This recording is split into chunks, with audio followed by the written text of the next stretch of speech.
Que la paix soit sur vous. Là, je vais répondre à 2 commentaires intéressants et pertinents qui ont été faits sur ma chaîne. Alors, je suis pas 100% d'accord avec ces commentaires, mais je les trouve vraiment intéressants. Premier commentaire. Personnellement, je ne connais personne sur cette terre qui a vraiment compris qui est Dieu et quelle est notre raison d'être sur cette planète. C'est la raison pour laquelle il y a plusieurs religions et qu'aucun religieux n'est capable de répondre aux questions essentielles. Tous les imams que j'ai personnellement interrogés sur des questions structurantes et majeures, j'ai constaté qu'ils en savaient encore moins que moi, dans le meilleur des cas, et dans le pire des cas, c'était des imposteurs à la Chalgouli. Les premiers ignorants sont en premier lieu les leaders religieux, quelle que soit la religion. Il ne serait pas possible d'avoir autant de décadence sur cette terre s'il y avait de vrais croyants et de vrais religieux, car ils ne laisseraient pas faire toute cette décadence, pédophilie, prostitution, drogue, crime, guerre, corruption. Il faut faire un état des mœurs et un état des lieux de la décadence pour mesurer la valeur et la qualité d'un peuple ou une population. Donc, de nombreux pays, et parmi les pires, des pays musulmans, Arabie Saoudite, Émirats, Maroc. Les questions que les gens se posent au sujet de la religion, c'est un peu comme si des chefs cuisiniers se posaient la question de quel plat ils allaient préparer alors que la table est posée sur un gros tas de fumier nauséabond. Je trouve que c'est pas mal comme image. C'est-à-dire qu'en fait les gens se posent des questions métaphysiques subtiles alors que il faudrait d'abord commencer par nettoyer tout ça. Les gens devraient plutôt se poser la question de savoir comment changer ce monde détraqué. Je pense que la majorité des gens sur Terre sont perdus quelle que soit leur religion, je dirais à hauteur de 99%. Donc, vous pouvez vous poser autant de questions sur la courbure de la courgette, cela ne changera pas l'état du monde actuel, avec vos questions qui n'apportent aucune solution concrète aux problèmes du monde.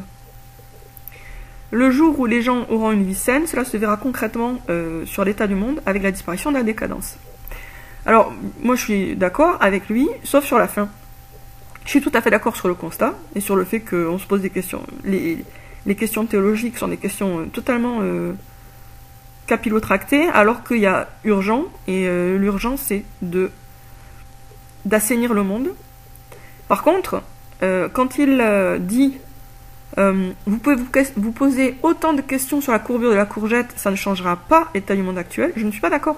Parce qu'en fait, le globe terrestre est un mensonge fondamental qui en verrouille beaucoup d'autres. C'est-à-dire que ce mensonge, c'est comme un verrou qui protège d'autres mensonges. Si ce mensonge-là saute, celui de la forme de la Terre, si on comprend que la Terre est plate, il y a énormément d'autres mensonges liés à celui-là qui s'effondrent, et cette suppression de mensonges reconnecte les gens à Dieu. Parce que si la Terre est plate, clairement, c'est Dieu qui est au-dessus, c'est Dieu qui nous surveille. Si la Terre est une petite bille qui tournoie au hasard dans l'univers, on est juste là par hasard, dans un univers créé par hasard, et on est juste dans la banlieue pourrie de l'univers, quoi. Donc, il y a vraiment un lien entre la foi, il y a un lien entre la foi et les actes, ça c'est évident. Le globe terrestre nourrit l'athéisme. Il n'est pas à l'origine de l'athéisme, mais c'est un énorme support à l'athéisme. Pourquoi ? Parce que les gens croient que la Bible et le Coran ont tort, et que les scientifiques ont raison par rapport à la forme de la Terre. Les gens croient que la Bible et le Coran racontent n'importe quoi, puisque dans la Bible et le Coran, la Terre est plate, et que les scientifiques, eux, ont vu la lumière et nous permettent de voir la lumière. Ils nous ont donné la vérité. Or, c'est l'inverse. Les scientifiques se trompent ou mentent, donc se trompent involontairement ou mentent délibérément, et la lumière, elle est dans la Bible et le Coran, y compris sur la forme de la Terre. C'est-à-dire que le globe terrestre, c'est un des mensonges qui structure l'opposition qui existe dans tous les cerveaux quasiment, entre science et religion. Si on fait sauter le globe terrestre, là je me vois en train de dynamiter le globe terrestre comme si c'était un ballon de foot, donc si on fait sauter le globe terrestre, on fait sauter aussi l'opposition artificielle entre science et religion, autrement dit, entre vérité et religion, parce que la science est considérée comme un synonyme de vérité. Donc si on fait sauter cette barrière, les gens se remettent à croire en Dieu. Et s'ils se remettent à croire en Dieu, ils se réveillent aussi par rapport au diable, etc. Donc pour moi, tout ce que dit ce Gaulois est vrai, sauf que la courbure de la courgette, elle a bien un rapport avec l'état du monde actuel. Et c'est pour ça d'ailleurs que Léon Bloy a eu, à mon avis, tout à fait raison de faire un lien entre la venue du Mahdi, alias le grand monarque, et la vérité sur la forme de la Terre. Donc voilà, ça c'était ma réponse à ce commentaire que je trouve très pertinent, mais je ne suis pas d'accord sur la fin simplement. Alors maintenant, voilà une réflexion que je trouve extrêmement stimulante parce que elle résume en fait un point de vue sur le Mahdi et sur le grand monarque, les deux en fait, qui est quand même très présent dans pas mal d'esprits. Alors, je doute que le Mahdi soit un couple. Il en est fait mention nulle part chez les musulmans, les juifs ou les chrétiens. Alors ça effectivement c'est une objection. Mais écoutez la suite. On parle plutôt d'un homme qui va accéder à sa partie divine, donc qui va accomplir le grand œuvre, réunir le soleil et la lune, le masculin et le féminin, le spirituel et le matériel. Nous avons tous ces deux parties en nous, et le Mahdi va simplement ramener les gens vers la voie. Je doute qu'il ait le temps de se marier et de faire des enfants, mais bon, sait-on jamais. Alors, je reprends le point qui me paraît important. Donc, on parle d'un homme, dit-il, qui va accéder à sa partie divine. Donc, qui va accomplir le grand œuvre. Réunir le soleil et la lune, le masculin et le féminin, le spirituel et le matériel. Nous avons tous ces deux parties en nous, et le Mahdi va simplement ramener les gens vers la voie. Je doute qu'il ait le temps de se marier et de faire des enfants. Mais bon, sait-on jamais. Alors, là, pour moi, bon, je vais vous dire ce que j'ai écrit, puis je développerai un peu plus après. Le Mahdi, donc je réponds à ce commentaire, le Mahdi sera un être humain normal, pas un surhomme. En prétendant que le Mahdi réconcilie et unit parfaitement le masculin et le féminin, on le divinise. Car c'est Dieu qui n'est ni homme ni femme, autrement dit qui est, entre guillemets, les deux. Mieux, Dieu nous a créés d'un sexe et pas de l'autre, et Dieu sait très bien ce qu'il fait.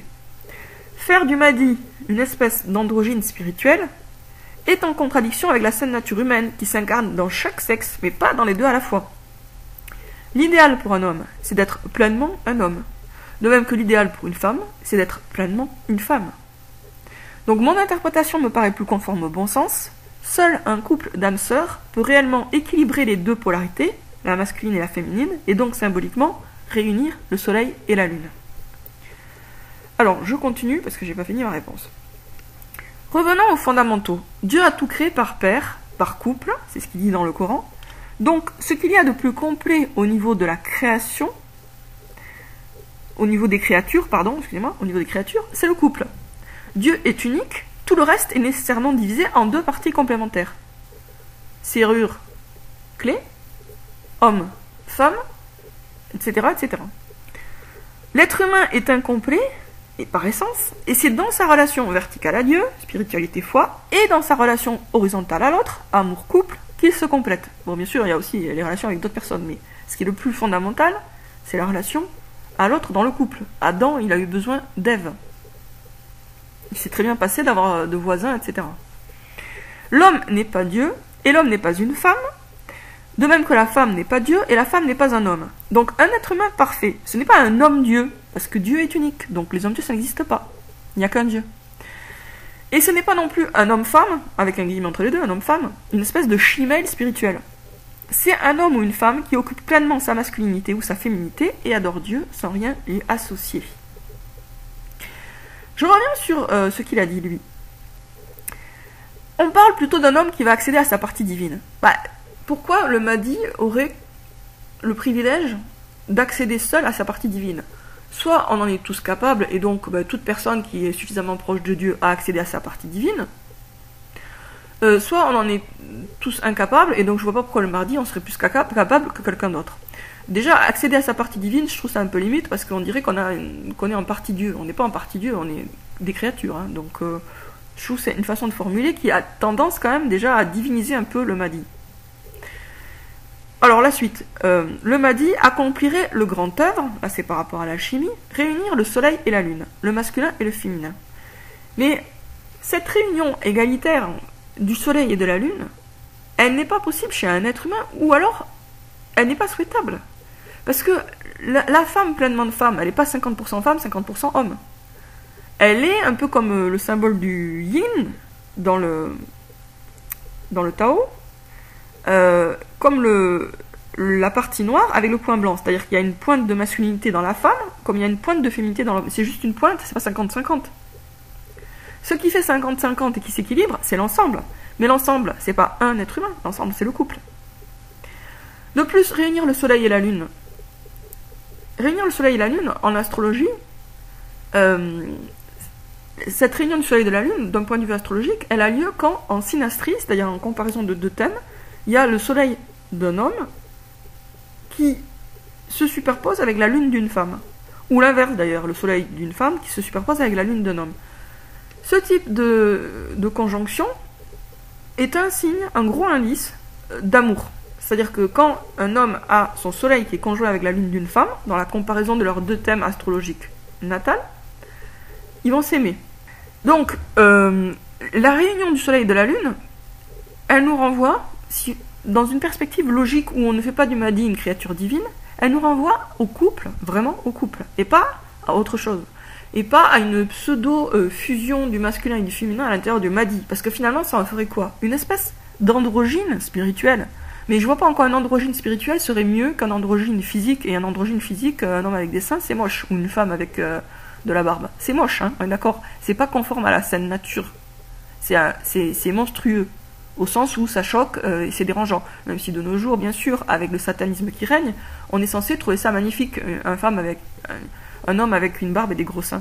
Mais bon, on revient à la saine nature, clairement c'est choquant et c'est dérangeant. C'est monstrueux, c'est pas sublime. L'être humain parfait n'est pas un homme-dieu, parce que l'homme-dieu ça n'existe pas. Donc l'être humain parfait, c'est celui qui est pleinement ce qu'il est censé être. Donc si c'est un homme qui est pleinement un homme. Et si c'est une femme qui est pleinement une femme. Donc dire que le Mahdi, ce sera une espèce de couple à lui tout seul, ça me paraît le tirer soit dans le sens de la monstruosité, le shimail, soit dans le sens de Dieu. Parce que c'est Dieu, comme je répète, qui n'est ni homme ni femme, et qui donc, d'une certaine façon, est les deux, puisque c'est lui qui a créé l'homme et la femme. Il est à l'origine de l'homme et la femme. Donc il a forcément les plus belles qualités de l'homme et les plus belles qualités de la femme. Et il est bien au-dessus de tout ce qu'on peut imaginer. Mais l'être ni homme ni femme, ou à la fois masculin et féminin, qui a les deux polarités, c'est le créateur de ces polarités. Et c'est pas la créature. L'homme a une petite pointe de féminité, la femme a une petite pointe de masculinité, mais c'est pas du 50-50. Parce que si c'était du 50-50, ça voudrait dire que l'homme idéal, il a des seins, et que la femme idéale, elle a une bite. Donc ce n'est pas ça l'idéal. Donc personnellement, je trouve que mon interprétation, ou mon hypothèse, on va dire, elle est meilleure parce qu'elle est conforme au bon sens, et elle ne tend pas à diviniser le Mahdi. Le Mahdi, il faut quand même garder un peu les pieds sur terre, et pas l'idolâtrer à l'avance. Le Mahdi, ça va être un être humain. Un envoyé de Dieu, c'est un être humain, c'est pas un être parfait. C'est pas un surhomme, c'est pas un homme-dieu, c'est pas le fils de Dieu. Donc, dans cette interprétation de la fusion du masculin et du féminin à l'intérieur du Mahdi, perso, je vois un risque de dérive où on va vers la divinisation du Mahdi. Le Mahdi n'est qu'un être humain, et pour moi, ce qui explique toutes les métaphores et toutes les images et tous les rêves où il y a effectivement réunion du soleil et de la lune, ça correspond au fait que le Mahdi est un couple. Autrement dit, ce qui fait vraiment l'équilibre du masculin et du féminin dans le monde réel et pas dans les fantasmes, c'est le couple, et pas l'androgyne. Le couple et l'androgyne, c'est deux concepts totalement différents. Le couple, c'est ce que Dieu a prévu pour l'humanité. Dieu a prévu qu'on s'aime et qu'on se mette en couple. Et c'est bien dit clairement, et dans la Bible et dans le Coran. L'androgyne, c'est le programme du diable. Ah oui, oui, allez, les femmes vont s'opérer. Non, les femmes vont prendre des hormones mâles. Et les femmes et les hommes vont se faire opérer pour avoir de la poitrine. Donc l'androgyne, c'est un programme diabolique. Le couple, c'est le programme divin. Donc classer le Mahdi dans les androgynes, même si c'est en un sens spirituel, ça me paraît prendre la route du diable. Et si on prend la route de Dieu, il est plus logique, plus normal de dire le Mahdi, en fait, c'est un couple. Donc un homme complet avec une femme complète qui forme du coup un couple complet et équilibré. Voilà. Sur ce, à bientôt les Gaulois et les Gauloises.